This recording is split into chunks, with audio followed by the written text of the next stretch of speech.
ถ้ามันสิแข็งบาดนี่เนาะแม่นละ แข็งเต็กปานหยังหักอันน้ำลายโพดน่ะเนาะ ปกติพอ3คุมผู้น้ำคุม1อยู่นี่ แม่นเลย เพิ่นมาเท่าแค่คุมเดียวแล้วเลยเฮ็ดเบิดเนาะมันนานแข็งติบาดนี่เพื่อน้ำสิแห้งเนาะสั่งต่อฮู้ว่าสั่งต่อว่าจังได๋เฮ็ด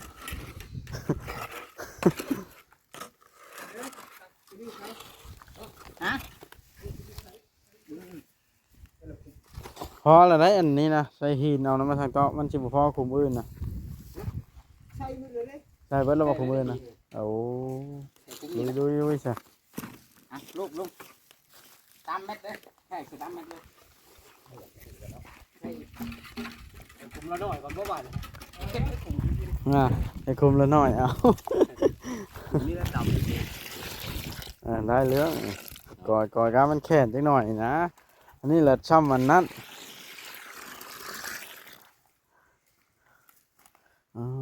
ต่อเสาเพิ่นครัวกับเทตีนข้างในเนาะพวกมันก็บอกมาใกล้แล้วแบบนี้เนาะ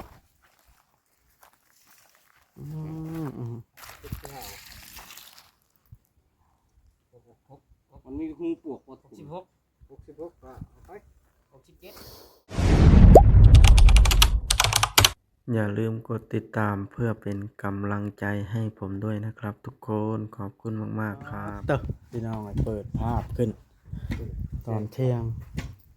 สั่งเวียงบ่ยอมเขาห่มเลยบาทนะต่อที่ได้จังบ่ยอมเขาห่มเดี๋ยวในสั่งเวียง มันแล้วนี่นะ บ่ฮ้อนจักดีบ่เดี๋ยวนี้มันแข็งบ่รู้ว่าใด โดยแข็ง สั่งเวียงคุดเลิกโพดแล้วนำมาซะนะ เฮ้ยทำมาแทกแล้วนะแต่มันค่อยๆพุดออกทีละหน่อยเลยแล้ว อืม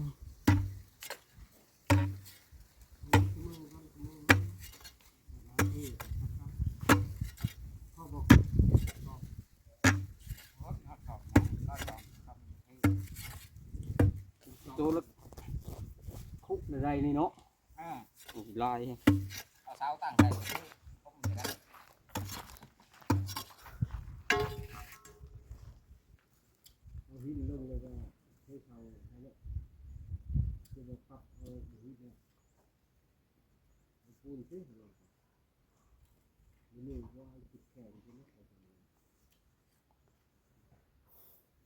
คุด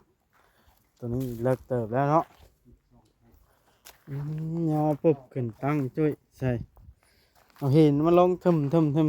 ใส่แล้วก็ปล่อยปูนลงเทลงเนาะแนวมันซึมเขาแข็งเป๊กขักปานยังบานนี่เนาะต้องไปสัมภาษณ์พวกปลาแก้วกับเราเฮ็ดหยังกระเฉาให้มันนี่เนาะบ่ปากเลยวะสั่งเสร็จน้ำตาลวาดอย่างนั้นไปเบิ้ง เห็น กัน มาระบบอ่ะ เป็นยาวมามึงต้องไปเบิ้งเนาะ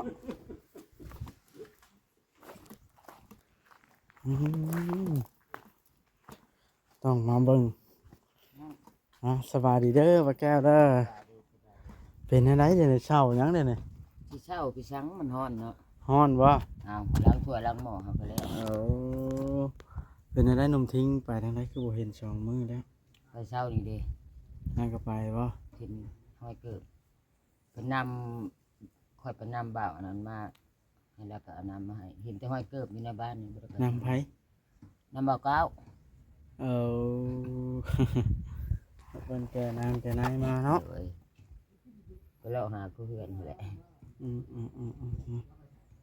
น้ำลามันแก่น้ำผมเราว่าสิแก่มาให้แต่ว่านี่เลย แล้วเราชายยังบ่ได้เนาะ มันเป็นเบาอีหลีบ่โทรไปอีกบ่เบาอีหลีมาแต่เช้ามันก็บ่เวียง เดี๋ยวนี้เที่ยงเลยยังบ่ได้อยู่เนาะ เที่ยงอันนี้ก็เจ้าพ่อเอามาให้ล้างเจ้าว่าล้างรถน้ำอย่างนี้ก็ล้าง ล้างหยังน้ำมัน ถ้วยล้างหม้อล้างเตียงกันเลย สิบ่มีสารหนูเฉพาะเนาะน้ำมันขุ่นเนาะ สารยาอีหลีแล้วสิสารหนึ่ง อยากขยะวะ เอาถามได้ภูเขาคือ เขาเป็นตะยานได้ปะ บ่เวียงว่าน้ำเป็นกระล้างรถ ล้างถ้วยนะบ่ เอาเกลือล้างหม้อแล้วก็เอาน้ำยาไปรดล้าง เดี๋ยวมันบ่มีไว้จะไม่ให้เอาตามมันบ่มีนี่แหละ ตากแดดเลย ปานใดเด้ใหญ่ซักน้ำให้เนาะในปลาแก้วนี่ก็ได้ใส่นะ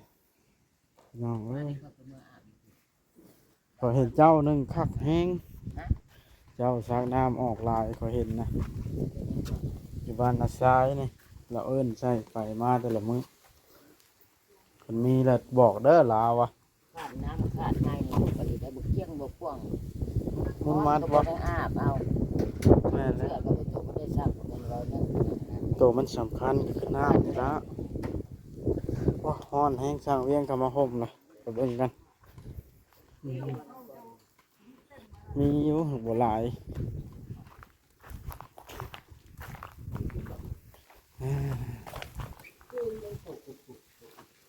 เป็นอะไรฮ้อนแห้ง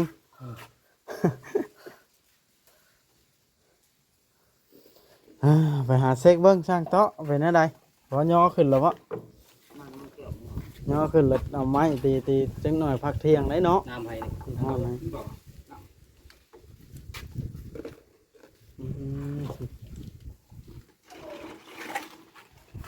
น้องเอ้ย โอเคเลย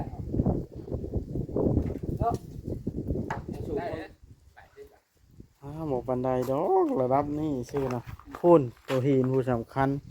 เอามาใช่ระทับน้ำลงแน่นๆให้มันแจ็บแล้วเอาระดับหินเนาะตั้งใช้บัดนะ เอาก้อยปูแล้วก็ ก้อยพุ่นแห้ง ตั้งใส่แล้วกับปานระดับมันแล้วตั้งใส่เอาไว้ผม มันแข็งจังหน่อยละตั้งเอาเนาะมันจะสิได้ แม่แหละ จังสิได้ระดับเลย เอาเทสิก่ ต้ อ อน งเอาหินใส่ก้อนแล้วเอาเสาลงไว้แล้วมันต่ำสูงแล้วแก้บ่ได้เลย เอาหินใส่แล้วอัน ต่ำเนี่ย เทปูนลงหั่นเด้จวากใส่นะมันแข็งเป๊กแบบเดียวได้ นี่แหละเขาเถียงเขามาเลย บ่ได้อันนั้นได้ก้อยพุ่นก่อนได้เอาฟางแห้งก่อนเอาแล้ว คุ้มละคุกคุ้มละคุก เหลือเพื่อแล้วเด้ เทใส่ ช่างท่อคือตุ้ยแห้งแท้ของมือนะบ่เห็นลายมือนะ เฮ้ยแตนตอดมาแตนตอดตาครับ ไปเห็นบ่ได้แตนทอด แม่ไปเอานี้มีแตนเด็ก อืม ว่านข่อยก็เห็นแล้วครั้งนึงก็เอาว่านร้านข่อยจะไป น้ำมันก็ไหล เอาไปเป็นชอบ โอ้เดือนห้าเพิ่งกะยามนี้ได้มันหลายเนาะ แม่แหละ เพื่อแรงเอากัน ก้อยเลยป่ะน่ะ เอาก้อยอันนี้เอาอ้อยนี่ออกนะ ยับกับว่านนี่แล้ว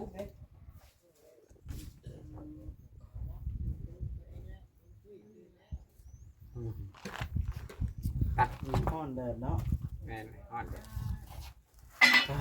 ตัวไปเฮ็ดงานนะอยู่คนนะ ยืดเพื่อนเลยเขาก็ แล้ว เขา เฮ็ด ปัก ด้วย แปดอย่างเงี้ยเลย บ่ได้เข้าไปทางนั้นลายมือไปแล้วเป็นทิศแล้ว เดินเติบเดี๋ยวไป เป็นทิศแล้วเนาะ แม่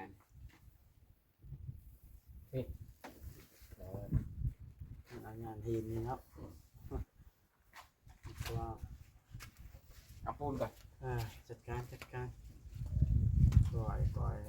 ตั้งเป็นนอนเวียงคาดว่าโดนว่าสั่งเวียง กินข้าวเที่ยงแล้วนี่จะพักสิได้ตั้งเสาเนี่ย ว่าตามคาดเดาให้จนกลัวนะประมาณจังมือ เดี๋ยวถ้าได้เฮ็ดน้ำกันอะไรก็สิมอง5 มื้อพุ่นแล้วสิ5 มื้อพุ่นแล้ว เงินกลัวตั้งตีกะโลเนาะ ทุกอย่างพุ่นนะบ่แล้วว่าอาจสิแล้วภายใน4-5 มื้อถ้าได้ทำเฮ็ดปกติได้ ประมาณ3 มื้อถ้าเฮ็ดปกติฮะ มันฮ้อนได้เอาได้ เพราะว่าตั้งนี่ขึ้นแล้วตีข้าวละมุ้งแค่แป๊บเดียวนี่นะ 3 มื้อแล้ว เฮ้ยว่าเป็นทิศพุ่นได้เด้อ โลโลปูถึงปานนั้นบ่เดี๋ยวนี้โอ้ยกะโลปูครึ่งมือเท่านั้นแล้วกะโลปล่อยปูหลายๆแล้วก็ยายให้กับป๊อกน่ะของง่ายให้ยกขี้ดินอยู่แล้วมันห่มอยู่แล้วปูกระเบื้องได้ง่ายกว่าหมู่อ่ะ ว่าผู้หันหมอทุทีเนาะแป๊บเดียว เฮ้ยแล้วทายนะลุง โอ้ยเดี๋ยว คุ้มนิดหน่อยเนี่ย พอ เต็มเลยได้ โอ้เป็นพันเช้าได้ได้ใช่ไหม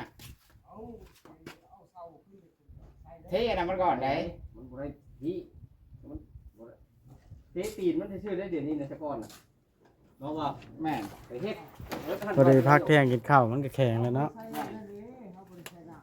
โอ้เอาสิไปกอยอยู่ใช่อะน้ำน่ะกอยอยู่คุมมันบ่ เอาแนวมันแล้วเอาดินลงแล้วก็เอานั่นก็เอาตัวนี้ไปถอกใส่เลยนะ เอามันพอดีก่อนได้ใส่น้ำบ่ใส่น้ำ เอาปูนตัวนี้เลยบ่ ว้ายตัวนี้มีเลยเจ้ามาเสียปูตัวใดก็วาดตัวนี้แหละโดน มีไงมันเป็นหยัง ตัวนี้แหล้วมันขาด มันแข่งคู่โตคำว่าปูนนะมันบ่ได้เลือกหรอกมันหาสร้างที่เลือกใช่ดีหรือว่า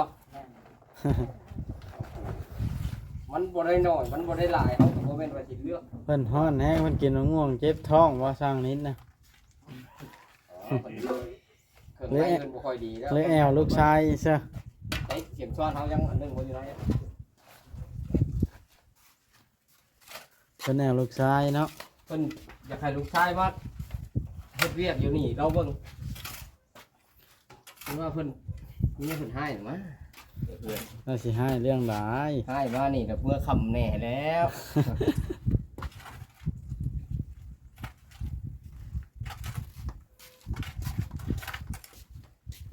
เอาโยกโยกจับเอาทีเปลี่ยนปอนเปลี่ยน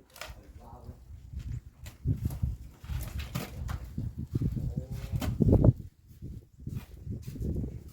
น้ำที่ภูเขานี่กินในเจาะนี่จะดีบ่ว่าตีบ่เจาะน้ำบ่ได้เข้าที่จะมีเนาะโอเคเจ้าคุณให้เข้า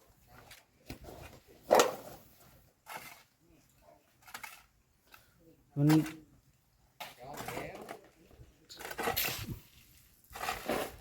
บ้านก้อยปูนเก่าได้บ่นี่เนาะ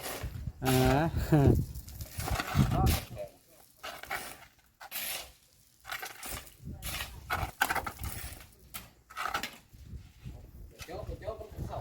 ร้านตัวเก่าเด้โอ้ตาเทชายเรื่องละหินเนาะ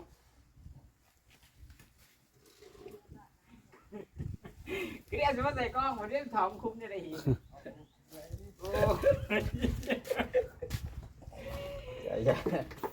ถ้าเป็นสายมันงวนไหนมันถอมคุ้มเนี่ยเอาตักปูนอยู่เลยเนาะ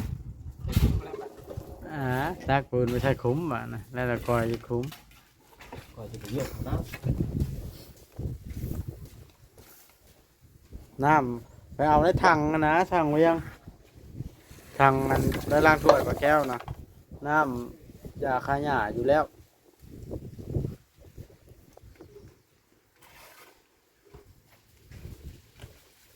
ำออกตำนี่หนึ่งก้อนเลยนะ ทำนั้นหนึ่งได้มันออกนะโอ้โหเนาะนอนแดด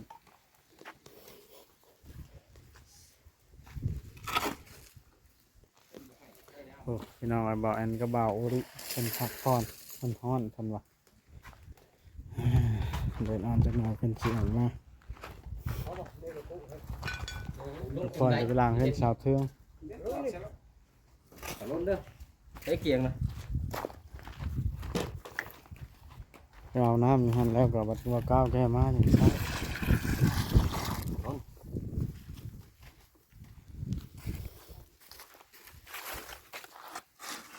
แต่มันสิแข็งบาดเลยเนาะ แม่ละ แข็งเต็กปานหยังหักอัน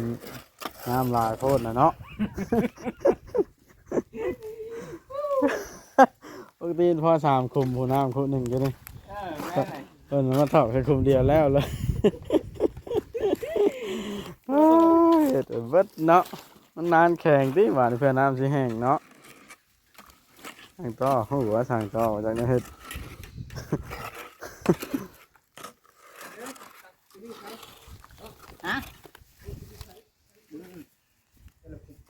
พอแล้วได้อันนี้นะใส่หินเอาน้ำมาทางเตาะมันสิบ่พอคุมอื่นนะ ใช่มือเลยเลย ใส่เบิดแล้วบ่คุมอื่นนะโอ้ดูซะ ลูก ตามเม็ดเลยแค่คือตามเม็ดเลย ผมละน้อยก่อนบ่ว่านี่ อ่ะให้คุมละหน่อยเอา นี่ระดับ ได้เรื่องก่อยก้ามันแข็งจังหน่อยนะอันนี้แหละช่ำมันนั้น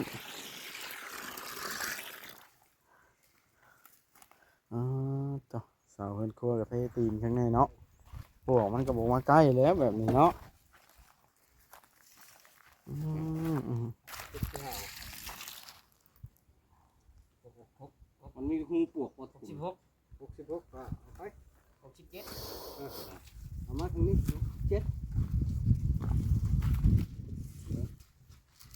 สูงแห้งตัวนี้ เอาไปจับ ต่ำแห้ง ยังต่ำบ่ ยังต่ำแล้วตัวนี้ ยังต่ำเอาปูนนี่ที่ดีเลยนะนี่ตัว6 สว่านเอาตัวนี้แล้วไปใส่ตัวมู แล้วตัวนี้ เขามันหนาโพด อ๋อ ด้านตัวอื่นบ่พอสว่านเอาตัวนี้แล้วไปเป็นเจือกันเดี๋ยวเห็นอะไรซะ ส่วนนี้ก็ได้ดิ ได้ ได้แล้วตัวอื่นมันสิตั้มไปเรื่อยๆพอดีสิ เอาตีหินใส่บ้าน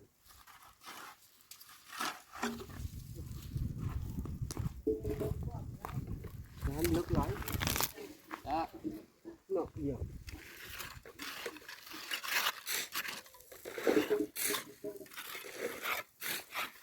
ตัวเนาะแดดร้อนใหญ่ๆเนาะ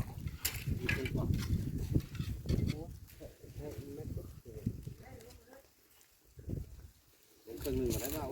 มันจะได้คุบขึ้นเว้ย อ๋อ หลายบ่ เงินหลายอยู่ ตัวสร้างต่อไปชักลายมือไหนนี่ทางกระชักนี่บ่ สักกระเด็น บ่โดนนะ กันยุงเด้สักกันยุงก็ยุงบินมาแล้วหมอนี่ไม่ไล่เลยกัดหมอนี่ ครบแล้วเนาะยันกันโอเข้าบ่ แล้วนี่ก็จะได้ 67ยังต่ำอยู่เลยนี่ ตามมาใช่ เพิ่นบอกให้สว่านตัวนั้น ปูน ตัว พอดีปูนเลย ตัวนั้นแห้งสิต่ำแล้ว มาลองเบิ่งตัวนี้ อีกตัวเอาปูนใส่พอดีนะ ตัวไหน ว่าใช่สร้างใหญ่เด้ ทางใหญ่ขาดทางใหญ่ต่อเลย โคตรฮ้อนเนาะ เด้67 พอป่ะตัวนั้นว่า66 7เด้6ฝ่าย พอดีแล้วเนาะแล้วมันก็กราบลงเอาตัวนั้นต่อตัวนี้คือ10 ลายเนาะเวียง หินโต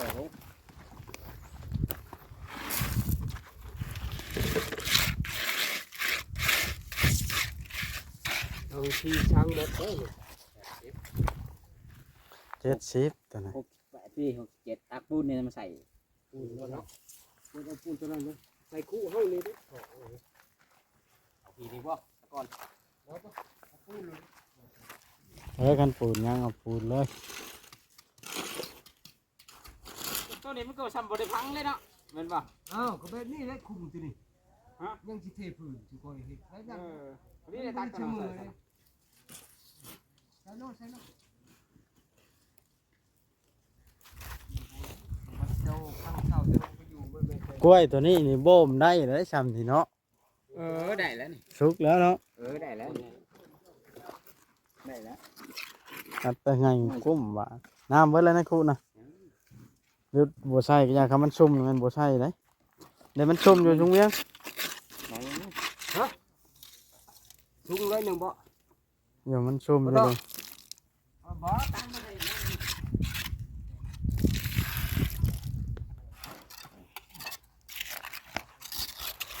หมอนั้นรับก็เลยนี่นะ รับอยู่ไรมันห่อนแห้ง เอาหาเอาปลายก็ตินี่อย่างนี้ อืม เอาปลา ลุกกันเลยนี่เดี๋ยวเราที่เหลือ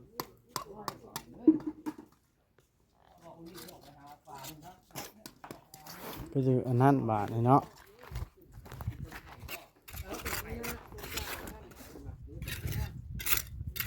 เมื่อกับไข่โบ บ่แอนนะบ่ เนี่ยแล้วสองหน่วยนี่ ที่เช้านี่คนกระบาดเรียบร้อยเลย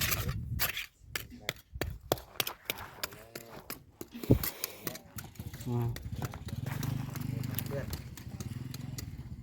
ปูนเข้มใส่เลยบอลมันแห้งไวลุงโอ้ต้องฝางจะห่อนนี้นี่ พี่น้องสำหรับคลิปนี้จะได้จบคลิปสำนี้ก่อนพักเที่ยงแล้วบาทเทตีนเช้าแล้วค้ามันแห้งแล้วสิมาย่อเสาขึ้นบาทนะพี่น้องเลยค้ามันแห้งแล้วย่อเสาขึ้นได้บาทเลยพี่น้องเลย